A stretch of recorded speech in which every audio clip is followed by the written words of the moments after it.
All right, good evening, everyone. Hope all is well. Here's the lesson regarding significant highs and lows. Now, the reason I'm making a video on this is because every other high and low that is not significant is simply noise, and by utilizing what I teach in this video, you can filter out that noise by utilizing significant highs and lows. Now, for context, for reference, I guess, this is going to be the shortest video throughout the entire WAP series. It's just going to be a super simple lesson. It's just really quick introduction with one example, like very simple. You just need to write it down on paper, what highs and lows matter. Now, before we continue on with this lesson, you do actually need to understand a few things. One, you need to watch Dave's free YouTube video. And again, just search up on YouTube, Dave's Quarterly Theory. He has one video on his YouTube, literally just one. Go watch it. That is the baseline level 0 of quarterly theory. Additionally, there's also an interview with Words of Wisdom that I actually really highly recommend watching, just as he gives a lot of insight and a lot of info in regards to the overall thought process behind how quarterly theory works, why the quarters work. Like you see them in price. I use them specifically because I see them work. They're the only highs and lows that actually work. And he gives a lot of insight in regards to why that is. Additionally, and this goes without saying, but you should understand the foundational concepts of ICT, the foundation of SMT. I have a video on SMT on my YouTube. Go watch. Again, just teaches the foundation of SMT, and I would have already assumed you watched that at this point, but nonetheless, I have to say it.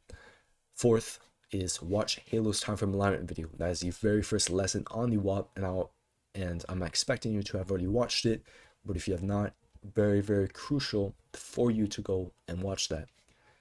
Now, step-by-step introduction. The whole goal with using significant highs and lows is to filter out the noise. Why do we need to know? By filtering out what highs and lows matter, we can filter out the noise of all other highs and lows that do not matter. Now, what is the use of normal highs and lows? The use of normal highs and lows is simply engineered liquidity.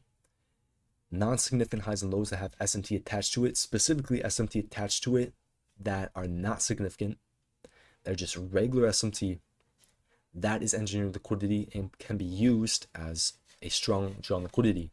Significant highs and lows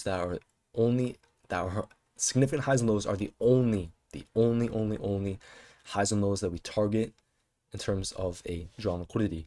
That the only ones that matter. We're not just going to be taking profit at any random swing high or swing low in price. It has to be the significant highs and lows, which we're going to talk about on the next slide. And same thing applies for SMT.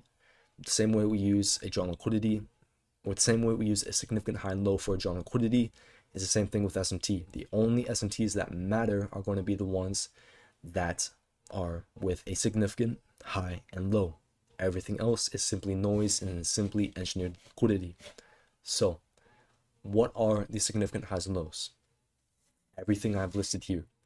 Now, you should have watched the day QT video, like I already talked about earlier.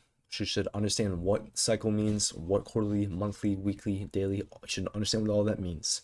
Here's what they are. So your previous month high and low is your quarterly cycle. Your previous week high and low is your monthly cycle. Your previous day high and low is your weekly cycle. Before we continue, you should understand what I'm saying right now. Previous.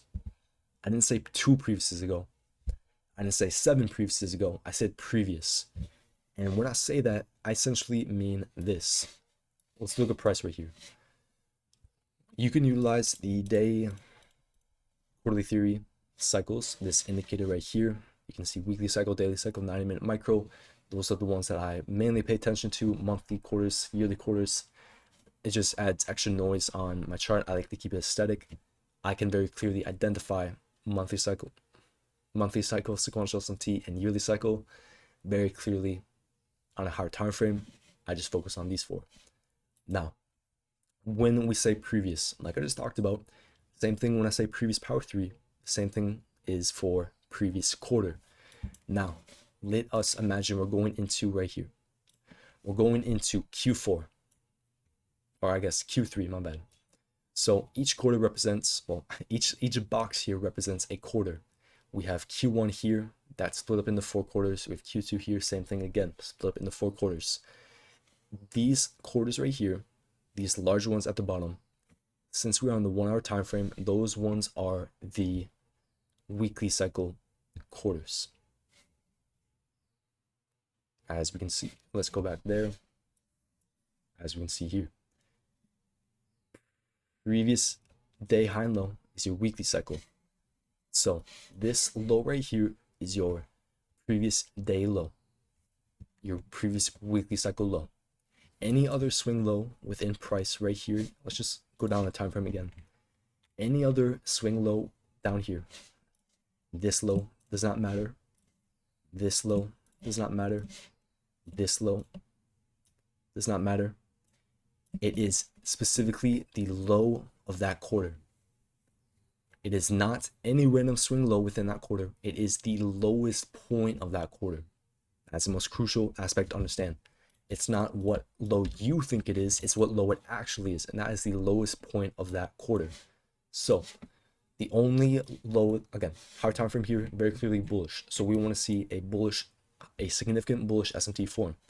The clearest one that we can form right now is with our previous day low. What do we do? NQ runs out that low. And what do we see YM do? YM does not. Same thing on ES. ES does not.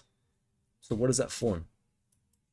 That forms a weekly cycle sequential SMT, and that is what I teach in the sequential SMT video. These are the only highs and lows that matter. And look at the reaction off of this. Look where price goes after this. This is why we only focus on these lows, because those are the only ones that matter. Those are the only ones that price actually reverses off of. I mean, if we look back here, before we even reverse off the pre-day low, it's like you can see right here, we had formed SMT with this specific swing low, the 1010 low right here. We had formed SMT with that all the way back at 6:45, all the way back up here. Oh, we didn't reverse off of it. Why is that? We traded right past it. Why is that? Because that is not the previous quarter's low. Anything that is not the previous quarter's low is going to fail. And that is ultimately what we're getting at in this video, in this lesson. So I finished off with the previous 6 hour high and low, which is your daily cycle. When I say previous 4 hour high and low, that's in reference to more or less power 3. The previous 4 hour high low, like Halo talks about, is used in line with the previous week high and low. So if we have SMT the previous week high and low, we use a 4 hour. Now, previous 90 minute high and low, that's your 90 minute cycle. Previous microcycle high and low, well, that's your microcycle. Now when we say previous 50 minute and previous 5 minute, those matter when in line with the previous 6 hour, the daily cycle for the 15 minute, and previous 90 minute for the 5 minute. And in summary, these are the specific ones that I use for indices. There are even higher time frame ones, such as yearly cycle, and I don't even know the name of the higher time frame ones, like quadrennial or something. I don't even know. That's mainly used with currencies and bonds. I don't like to look at anything higher than the previous month high and low on indices. Now, take that as you will, collect your own data, but this is just me personally, and of course you guys are watching this video because you're trying to learn what I do, and this is what I do right here. So, hope you guys enjoy this lesson. Again, super simple lesson, nothing too advanced. Just want to give you guys an introduction for what highs and lows matter. So, I'll catch you guys all in the next video.